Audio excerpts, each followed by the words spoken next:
That's not even them getting anything. They're not even going to get an empty box. They're not even going to get an empty box. Are you going to send me back my money? Please, I'm begging you, send me back my money. I don't have money like this. God, please. My mom won't even talk to me now because of you. Please, give me my money back. Please, I'm begging you, please.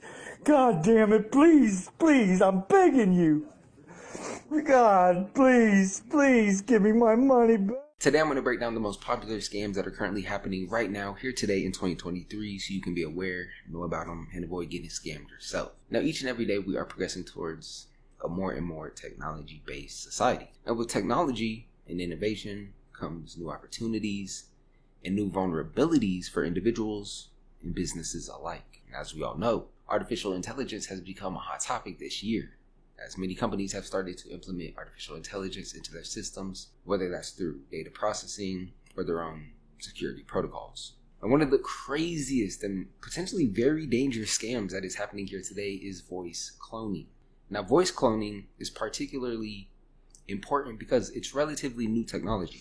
Now, using artificial intelligence, voice cloning software, voice actors, and maybe even celebrities' voices can be used to narrate books, autobiographies, and historical figures can tell their stories in their own voice. The result is an immersive, high-quality listening experience. However, there is a much darker side of voice cloning that is yet to be fully explored. In early April of this year, 2023, Jennifer Stefano's phone rang on a hot spring afternoon as she climbed out of her car outside of the dance studio where her younger daughter, Aubrey, had a dance rehearsal. The caller showed up as unknown, and she briefly contemplated not picking up, but her older daughter, 15-year-old Brianna, was away training for a ski race, and Stefano feared it could be a medical emergency. Hello? She answered on speakerphone. But her 15-year-old was out of town skiing. Maybe there had been an accident. I pick up the phone and I hear my daughter's voice and it says, "Mom," and she's sobbing. And I was like, "What happened?" And she's like, "Mom, I messed up," and she's sobbing and crying. And then I hear a man's voice say, "Put your head back, lie down." And then I'm like, wait, what's going on? And this man gets on the phone and he's like, "Listen here, I've got your daughter. This is how it's gonna go down.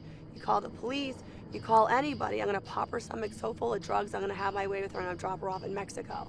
And at that moment, I just start shaking. I'm like, "What?" In the background, she's going, "Help me, Mom, please, help me," and bawling. And you have absolutely no doubt in your mind that that was her voice. Oh, 100% her voice. 100% her voice. It was never a question of, who is this? Or it was completely her voice. It was her inflection. It was the way she would have cried. I never doubted for 1 second it was her. That's the freaky part that really got me to my core.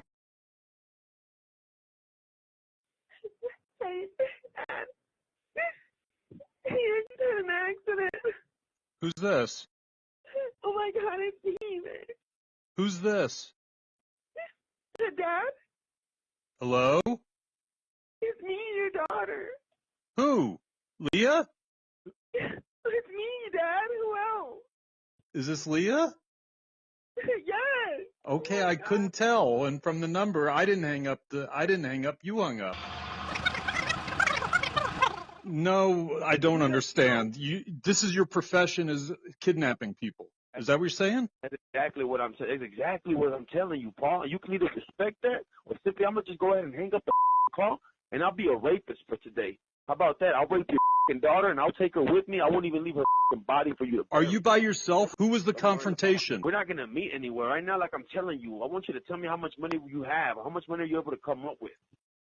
Jennifer DiStefano believed that she was a victim of a virtual kidnapping scam that targets people around the country, frightening them with the audio of a loved one's voice and demanding money for their ransom. Now, in the United States alone, families lose on average about $11,000 in each fake kidnapping scam, according to special agents and an FBI spokesperson in Chicago. Overall, Americans lost about $2.6 billion last year in imposter scams, according to the data from the Federal Trade Commission. Next up, we got one of my favorite scams. Now, this scam can be done quickly and easily, and it's a scam that I used to do myself back in high school, right? It doesn't require any technical knowledge or skills.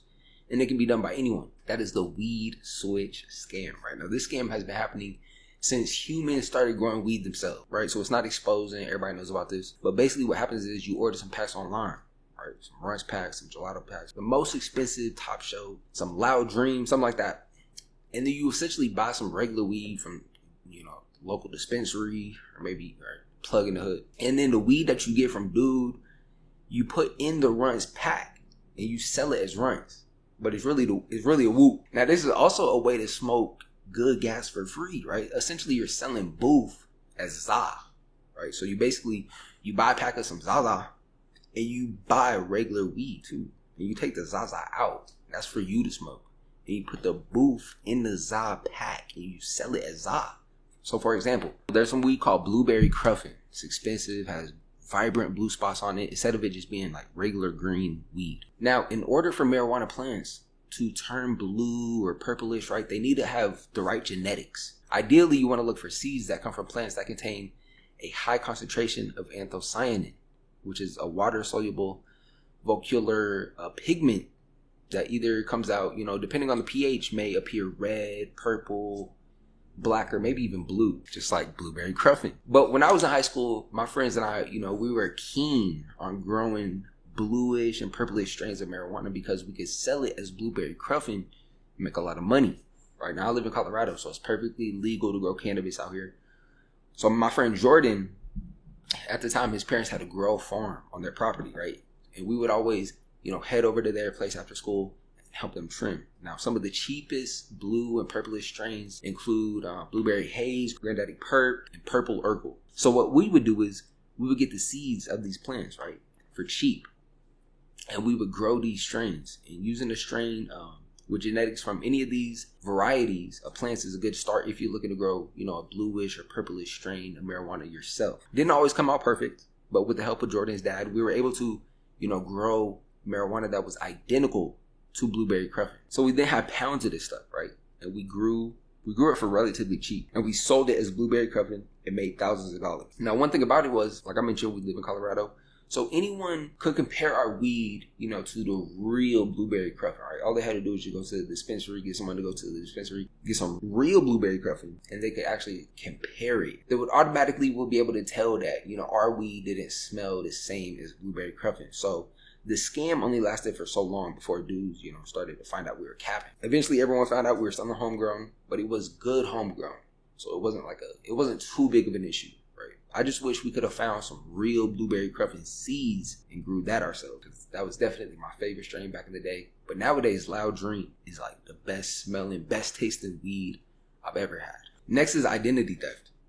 Right, so I could basically be you. You know what I mean? Like, if I was a criminal, I could use your information and go do whatever I want with it, right? And I could obtain anything I need to know about you. Anything I want to know about you, I could get it through a TLO lookup. So after I get your information, I have contacts who own a specific type of printer.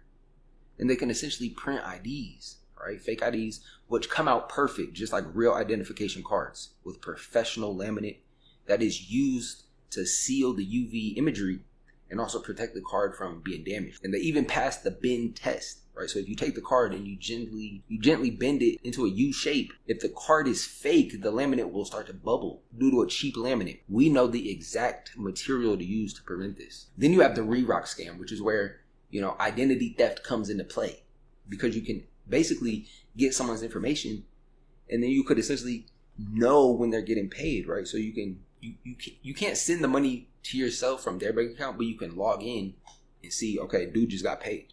So what a scammer will do is they will call them on the phone, right? They'll get their number, call them on the phone. Okay, you have exactly $1,947 in your checking account. If you don't send $1,300 to this account and routing number, we will begin garnishing funds from all of your accounts and report you to the IRS. So there's no ifs, ands, or buts about it. They're sending the payment because, one, he's probably a scammer himself, right? So they're probably doing this to another scammer. And if he's really scamming, he doesn't want the IRS on his ass, right? So we can get on his ass and extort him out of money, right? Out of that little $1,300. But it doesn't even matter though, because if he's a scammer, he could just go make that right back. Next up, fake emails. Now, fake emails is like the wave right now. That's how Hush Puppy came up. To our other big story tonight, a first-of-its-kind study investigates exactly how cyber criminals use email phishing attacks to successfully steal billions. The attacker knows everything they did. And right now, the attacker is the only one that knows everything they did. But the FBI says business email compromise, or BEC attacks, account for the largest losses when it comes to cyber crimes. $1.8 billion was lost in 2020 alone from BEC attacks. The company created fake email accounts, then used them to sign on to known phishing sites, most of which appear to be legitimate business pages for companies including Dropbox, DocuSign, and Microsoft 365. Essentially, what scammers can do is they can get access into business emails, right? And what they can do is they can wait until a big invoice comes in, right? An invoice for a large amount. And what the scammers will do is they will intercept this invoice and delete the real invoice off the email list. And then what they will do is mock up one identical to the real invoice, right? The only difference is the banking details, right? They will change the account and routing number to their own offshore bank account, right? That way, when the business or company goes to pay their invoice, the money will not be going where it needs to go. It will not be going to the right person. Instead, it will be going directly to the scammer's bank account, which is usually an open up. Right now, an open up is a bank account that was opened up with false information, or a bank account that was opened up by an unwilling participant of a romance scam. He's a handsome man. And then lastly, but certainly not least, we have Instagram and Telegram scams. Right now, I think everyone has gotten, that email or that inbox message. Hey, do you want to buy some sneakers? I got brand new iPhones, PS5s for sale.